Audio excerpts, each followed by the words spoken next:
Turbo-Encabulator in industry.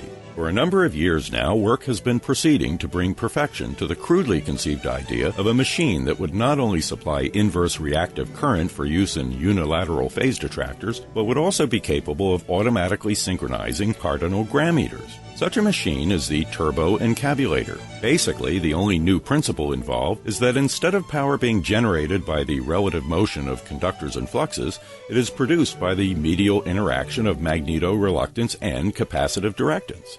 The original machine had a base plate of prefabulated amulite, surmounted by a malleable logarithmic casing in such a way that the two spurving bearings were in direct line with the pentametric fan. The latter consisted simply of 6 hydrocoptic Marzevelanes, so fitted to the ambifacient lunar wane shaft that side fumbling was effectively prevented. The main winding was of the normal Lotus O delta type, placed in panendermic semi-bovine slots in the stator, every 7th conductor being connected by a non-reversible Tremi pipe to the differential girdle spring on the up end of the gram meters. 41 monastically spaced grouting brushes were arranged to feed the rotor slipstream with a mixture of high S-value phenylhydrobenzamine and 5% rheumatoid tetryliodihexamine. Both of these liquids have specific pericosities given by the P equals 2.5 C times n to the 6.7, where n is the diathetical evolute of retrograde temperature phase disposition, and C is Clemendalev's annular grillage coefficient.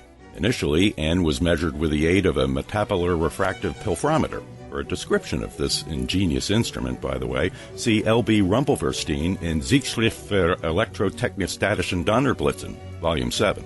But up to the present, nothing has been found to equal the transcendental Hopper datascope.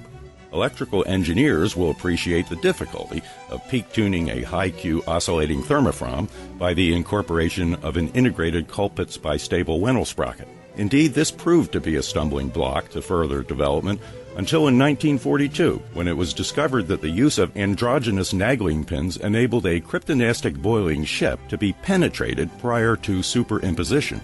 The early attempts to construct a sufficiently robust spiral decommutator failed largely because of a lack of appreciation of the large quasi-pyroclastic stresses in the gremlin studs. The latter had been specifically designed to hold the Roffet bars into the spam shaft, but when it was discovered that wending could be prevented by the simple addition of deltoid studs to the splaving sockets, almost perfect running was secured.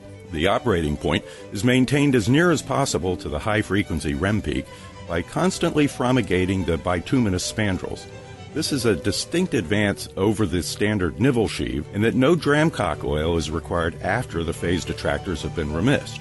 Undoubtedly, the Turbo-Encabulator has now reached a very high level of technical development.